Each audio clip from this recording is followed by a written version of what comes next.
नमस्कार, मैं समरभूमि से रोहित शर्मा। मेरे पीछे एक महात्मा गांधी है और ये गांधी संग्रहालय है। भारत गांधी का देश है, लेकिन गांधी का देश कब नाथूराम गोडसे का देश बन गया कोई नहीं जानता। शायद आप जानते हो।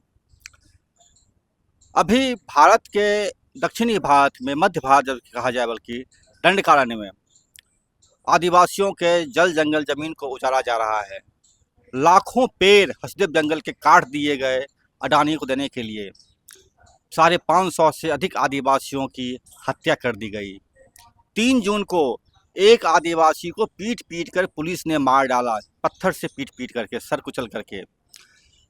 बलात्कार का वहाँ पर रोज कहीं न कहीं नया नया कहानी घटना घटता रहता है। 6-7 तारीख को वहाँ पर 25 आदिवासी जो मछली मार रहे थे एक तालाब से, उनको पुलिस उठा कर ले गई। अभी तक उनको कहीं प्रोड्यूस नहीं किया गया है कोर्ट में।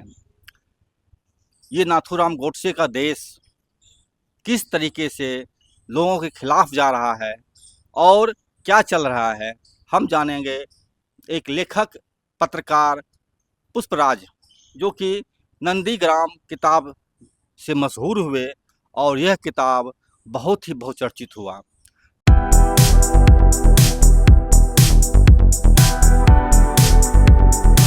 पुष्पराज जी, समरभूमि बहुत बहुत स्वागत है आपका।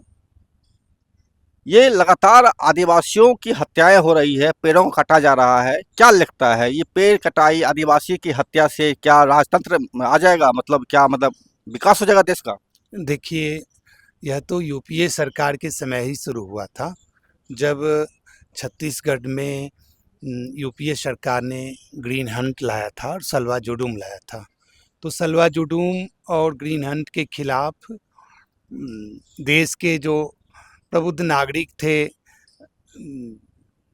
वे कोर्ट गए थे, सुप्रीम कोर्ट गए थे, जिनमें कि मेरा पाटकर भी थे। रामचंद्र गुहा भी थे। और उस समय सबसे अच्छी बात है कि जब कांग्रेस की सरकार थी, तो कांग्रेस की सरकार के ही रूरल डेवलपमेंट मिनिस्ट्री और होम मिनिस्ट्री ने 2 सब कमेटी बनाई थी, जिन दोनों सब कमेटी में डॉक्टर वी.डी. शर्मा, जो एक देश के मॉडल आईएएस, गरीबों के मसीहा आईएएस थे, जिन्हें ट्राइबल्स गॉड कहा गया, वे भी थे। तो सुप्रीम कोर्ट में देश के बुद्धिजीवियों ने उन 2 कमेटियों की रिपोर्ट को ही आधार बनाया कि उन 2 कमेटियों की रिपोर्ट बता रही है कि छत्तीसगढ़ में आदिवासियों का संहार हो रहा है। और अविभाजित मध्य प्रदेश के मुख्यमंत्री रहे पूर्व मुख्यमंत्री दिग्विजय सिंह ने उस रिपोर्ट के आधार पर यह प्रश्न उठाया कि एक लोकतांत्रिक सरकार को आदिवासियों के संहार का अधिकार किसने दिया। मैं ये कहना चाह रहा हूँ कि कांग्रेस के समय यह घटना अगर हुई तो उसको रोकने का आदेश भी सुप्रीम कोर्ट ने दिया और रोका गया। कांग्रेस के ही पूर्व मुख्यमंत्री, देश के राष्ट्रीय स्तर के नेता दिग्विजय सिंह ने भी यह सवाल किया कि हमारी सरकार को यह अधिकार नहीं है। लेकिन आज के दिन जो भाजपा सरकार काम कर रही है, वह सिर्फ थैलीशाहों के पक्ष में काम कर रही है, पूंजीपतियों के पक्ष में काम कर रही है। और जो पेशा कानून आदिवासियों के हक के लिए बना था, उस पेशा कानून के निर्माण में डॉक्टर वी.डी. शर्मा की बहुत बड़ी भूमिका थी। उस कमेटी का नाम भूरिया कमेटी था, लेकिन सब कुछ वी.डी. शर्मा की वजह से हुआ। उस पेशा कमेटी ने अधिकार दिया है कि अगर वन भूमि के नीचे, जहां आदिवासी वनग्रामों में निवास कर रहे हैं, उन वनग्रामों में उनके घर के नीचे अगर कोई खदान मिल गया, अगर कोई खान मिल गया, तो उन्हें विस्थापित किया जाएगा, लेकिन उनको एक आदर्श तरीके से विस्थापित किया जाएगा। और पेशा कानून उनकी वन ग्रामों में अगर कोई खदान मिला तो उसमें उनको मलकियत भी देती है। मतलब जब तक वहाँ से कोई अब्रक मिला, जब तक वहाँ से एल्युमिनियम मिला, जब से तक लौह अयस्क मिला, उसका लाभांश उस परिवार को मिलेगा। तो वनग्राम बहुत ही खतरनाक सी चीज है। वनग्राम ऐसा होता है कि आप जिस गांव में रह रहे हैं उसका रेवेन्यू विलेज कोई और है। ब्रिटिश सरकार ने ही वनग्रामों की कल्पना की थी, क्योंकि ब्रिटिश सरकार जब शिकार करने जाते थे तो जंगली जीवों की रक्षा के लिए आदिवासी तीर धनुष से उनकी रक्षा करते थे, और वनग्रामों से खदेड़ने के लिए, उनको निकालने के लिए, ताकि वो शिकार कर पाएं, वनग्राम को अधिकृत नहीं किया था। वनग्राम में आप रह रहे हैं, आप वन की रक्षा कर रहे हैं, लेकिन आपका रेवेन्यू विलेज कोई और है। इसी चीज का वनग्राम को अधिकृत न करते हुए वनग्रामों को खाली कराने का एक जुल्म, एक साजिश कॉरपोरेट के पक्ष में चल रहा है। चूंकि जो वन है वो सिर्फ जंगलात नहीं है, उनके नीचे खदान है। इसमें एक चीज़ बताइए मुझे आप, ये जो आज से 125 साल पहले एक योद्धा हुए थे बिरसा मुंडा, जिसको धरती आबा कहा गया। बिरसा मुंडा के ने जब अपने आंदोलन किया था अपनी जमीन की रक्षा करने के लिए, तो उन पर इनाम रख करके, सर पर 500 रुपया इनाम रख करके, उस समय 500 रुपया बहुत बड़ी चीज़ हुआ करता था, और उनके ही लोगों को फोड़ करके उनको हत्या करवाया गया, जेल में बंद करवा करके।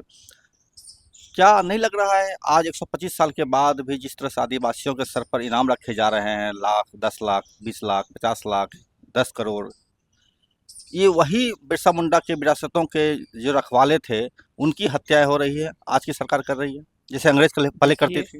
देखिए, मैंने आपसे बताया कि सुप्रीम कोर्ट ने शलवा जुडूम पर रोक लगाया था। शलवा जुडूम पूरी तरह से आदिवासियों के खिलाफ था, लेकिन इसमें आदिवासियों को भारे का सिपाही बनाया गया था कि तुम अपने भाइयों के खिलाफ हथियार उठाओ, और जैसे आप गुंडे पालते हैं, कोई गुंडा वाहिनी होती है, उस तरह से शलवा जुडूम था। आज के दिन में उसके अलग अलग नाम दिए गए हैं, और वहाँ शलवा जुडूम से ज़्यादा भयानक, ज़्यादा खतरनाक डीआरजी बस्तर फाइटर्स नाम दिया गया। बिल्कुल इस तरह से दिया गया है। और पूरी तरह से अभी जो कहर चल रहा है, वो कहर इसको कह रहे हैं कि हम नक्सल को सफाया कर रहे हैं। लेकिन देखिए, चिदम्बरम साहब ने भी नक्सलवाद को आंतरिक आतंकवाद के लिए खतरनाक कहा था, लेकिन उस समय महाश्वेता देवी ने प्रधानमंत्री से मिलने पर मनमोहन सिंह से कहा था कि तुम आर्मी का इस्तेमाल, वायुसेना का इस्तेमाल नहीं कर सकते हो नक्सलियों के खिलाफ। ये दुश्मन देश के दुश्मन नहीं है, यह आंतरिक मसला है, इसको सुलझाया जा सकता है संवाद से। डॉक्टर BD शर्मा ने भी जब छत्तीसगढ़ के एक कलेक्टर का अपहरण हुआ था, और छत्तीसगढ़ के ही एक पूर्व कलेक्टर रहे BD शर्मा को, उनको मुक्त कराने के लिए मध्यस्थ बनाया गया था, तब भी डॉक्टर BD शर्मा और प्रोफेसर हरगोपाल ने भारत सरकार को कुछ सुझाव दिए थे, लेकिन अब तक उन सुझावों पर बात नहीं हुई। और आप देख रहे हैं कि जैसे आज़ाद की हत्या, आज़ाद की हत्या एक साजिश की तहत वार्ता के नाम पर की गई, और मनमोहन सिंह के समय वही घटना अभी हो रही है। अभी भी माओवादी प्रमुख की हत्या हुई, लेकिन हम इस अभियान को माओवादी के विरुद्ध न मानते हुए आदिवासियों के खिलाफ मानते हैं, इसलिए कि देश के model IAS doctor BD Sharma ने जो मुझे बस्तर का ज्ञान दिया, जो दंतेवाड़ा का ज्ञान दिया, उस ज्ञान के तहत हम यह समझते हैं कि आदिवासियों की रक्षा होनी चाहिए। आदिवासी हमारे मूलवासी हैं, उनकी संपदा की रक्षा होनी चाहिए, उनके जीवन की रक्षा होनी चाहिए, और भारत की सरकार और राज्य सरकार को उनके खिलाफ कोई भी सशस्त्र अभियान नहीं चलाना चाहिए। ये एक चीज़ जानना चाहते थे हम कि आपने भी कहा कि इसे महाश्वेता देवी ने भी कहा था कि शांति वार्ता करना चाहिए, बैठ के बात करना चाहिए। आपने बताया कि जब शरद कुल आज़ाद वार्ता करने के लिए गए तो ये उनको ही मार दिया। अभी जब शांति वार्ता करने के लिए लोग बैठे थे, बासवराज जो सीपीआई माओवादी के महासचिव थे, जब उन्होंने कहा कि वार्ता करते हैं तो उनको ही मार डाला गया। उनके ही समकक्ष जो रुपेश थे, उन्होंने वार्ता करने की बात कही तो उनको घेर के मारने की कोशिश किया, वो बच गए, अलग बात है। तो मेरा कहने का मतलब ये है कि सरकार वार्ता से भागती क्यों है? देखिए, सरकार क्यों भागती है यह आपको पता है। कांग्रेस की सरकार फासिस्ट सरकार नहीं थी। कांग्रेस की सरकार ने भी डॉक्टर वी.डी. शर्मा जैसे योजनाकार, डॉक्टर वी.डी. शर्मा जैसे नीतिकार, जो कि उन्हीं के कमीशन के मेंबर होते थे, होम मिनिस्ट्री की सब कमेटी और रूरल डेवलपमेंट मिनिस्ट्री, उन्हीं की बात नहीं मान रहे। तो जब कांग्रेस की लोकतांत्रिक सरकार वार्ता नहीं कर पाई, तो अभी की जो सरकार है, भाजपा की सरकार, जिनकी आइडियोलॉजी से हम सब वाकिफ़ हैं, वो वार्ता नहीं कर रही है। तो इसके लिए हम उनकी निंदा जरूर कर सकते हैं, लेकिन देश के बौद्धिक वर्ग की भूमिका बढ़ जाती है कि जब वी.डी. शर्मा जैसे लोग, प्रोफेसर हरगोपाल जैसे लोग, महाश्वेता जैसे लोग अपील करते थे, अभी वह अपील नहीं हो रही है। देश के बुद्धिजीवियों की भूमिका, लेखकों की भूमिका, रंगकर्मियों की भूमिका, संस्कृति कर्मियों की भूमिका बढ़नी चाहिए, इसलिए कि आदिवासी नहीं बचेंगे तो भारत नहीं बचेगा। आदिवासी नहीं बचेंगे तो भारत नहीं बचेगा, ये महत्वपूर्ण तथ्य है। मेरा एक अंतिम सवाल आपसे रहेगा कि जिस तरह से अमित शाह बोल रहे हैं बार बार कि 31 से मार्च 2026 तक माओवाद को समाप्त कर देंगे, तो क्या लगता है कि क्या हत्या कर कर के माओवाद को ख़त्म किया जा सकता है, जबकि उनके मुद्दे पर बात ना की जाए तो? देखिए, दरअसल मैं बार बार कह रहा हूँ कि माओवादी आदिवासी समर्थक जरूर हैं, लेकिन सभी आदिवासी माओवादी नहीं हैं। इसलिए आदिवासियों के रूप रंग को चिन्हित करना माओवादी के रूप में गलत है। हर आदिवासी माओवादी नहीं है, हर माओवादी आदिवासी समर्थक हो सकता है, लेकिन हर आदिवासी माओवादी नहीं है। सफाया आदिवासियों का हो रहा है, यह बहुत ही बुरा है। दुनिया में जो भी मंच है मानवता की रक्षा के लिए,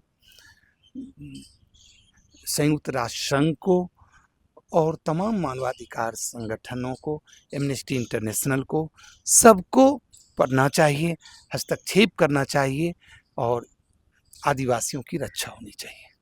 बहुत बहुत शुक्रिया पुष्पराज जी, ये एक संक्षिप्त वार्ता थी हमारी पुष्पराज जी से। हम नेक्स्ट टाइम मौका मिलेगा तो बहुत सारे सवाल पूछेंगे इनसे, अभी इनके पास भी वक्त नहीं है, हम फिर इनसे टाइम निकाल करके बात करेंगे। लेकिन उन्होंने महत्वपूर्ण चीज़ कहा है कि जितने भी मानवाधिकार समर्थक लोग हैं, जितने भी बुद्धिजीवी हैं, एमनेस्टी इंटरनेशनल वाले हैं या जो कोई भी हैं, उन तमाम लोगों को वार्ता की ओर जाना चाहिए, क्योंकि अगर वार्ता नहीं होगी, अगर जैसा कि आपने देखा पिछले दिनों इन्होंने भारत सरकार की पुलिस ने, डीआरजी ने सीपीआई माओवादी के महासचिव की हत्या कर दी, तो माओवादियों ने इनके एक आईपीएस को ही बम से उड़ा दिया।